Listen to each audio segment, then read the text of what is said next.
यूँ तो आपने लालू के जंगल राज में कई सरकारी मुलाजिमों की एक खौफनाक दास्तां सुनी होगी।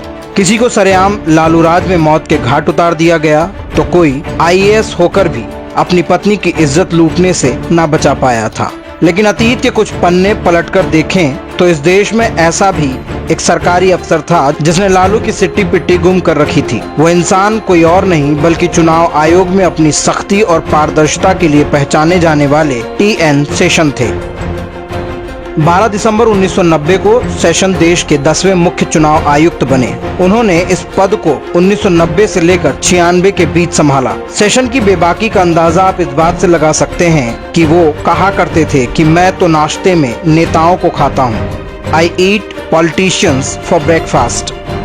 ये बात भले ही वे मजाक में कहा करते थे, लेकिन 90 के दशक में कहा जाता था कि नेता केवल दो चीजों से डरते हैं, एक तो भगवान, दूसरा टीएन शेषन से। शेषन से भ्रष्ट नेता कितना खौफ खाते थे इसका अंदाजा आप इस बात से लगा सकते हैं कि हेली के अस्मेरोम और एलिसा पीरिस द्वारा संपादित किताब डेमोक्रेटाइजेशन एंड ब्यूरोक्रेटिक न्यूटिलिटी में बताया है कि 1962 में टीएन शेषन का एक ही दिन में सुबह 10:30 बजे से शाम 5 बजे तक 6 बार ट्रांसफर किया गया था, क्योंकि टीएन शेषन ने एक ग्रामीण अफसर को 3000 रुपए का घपला करने के लिए रोका था। इसलिए उनका ताबड़तोड़ 6 बार ट्रांसफर हुआ था।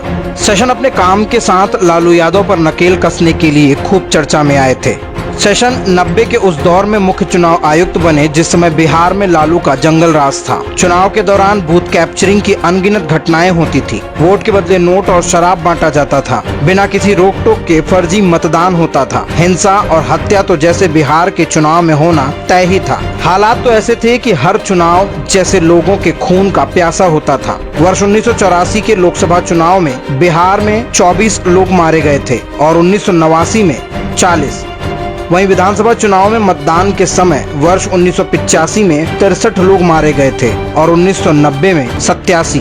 शेषन सबसे पहले सख्ती की तलवार बिहार में ही चलाई और लालू से सीधे लोहा लेते हुए 1995 में चुनाव में सोच लिया था कि अब बिहार के चुनाव में कुछ भी गलत नहीं होगा। इसी कारण शेषन ने बिहार में बूथ कैप्चरिंग रोकने के लिए पहली बार सेंट्रल पुलिस फोर्स का इस्तेमाल किया। वोटर आईडी कार्ड भी शेषन की दिमाग की ही उपज थी, जिससे फर्जी वोट बैंक को रोका जा सके। निष्पक्ष चुनाव कराने के लिए कई चरणों में चुनाव करवाए और उसकी तैयारियों के लिए चुनाव को कई बार टाला भी। शेषन की सख्ती से लालू इतना तिरमिला गए थे कि शेषन के लिए रैलियों में सरेआम धमकी देने लगे थे कि इस शेषन को तो भैंसिया पर चढ़ा करके गंगा जी में हिला देंगे। शेषन न लालू से डरे और न अपने काम से पीछे हटे, जिसके कारण ही बिहार में पहली बार शांति से चुनाव हुआ था। लालू के पाले गए गुंडे जैसे शहाबुद्दीन, रीतलाल यादव, राजबल्लभ यादव दबंगई के दम पर बूथ कैप्चरिंग करवाते थे और वोट डलवाते थे, लेकिन शेषन के आने के बाद इन सब पर नकेल कसी जा सकी, जिसके बाद से ही लालू यादव के बुरे दिन शुरू हो गए। हम दोषी हैं, हम भ्रष्टाचारी हैं, हम दागी हैं। ये देखो दुम का नाच गिर जाओगे।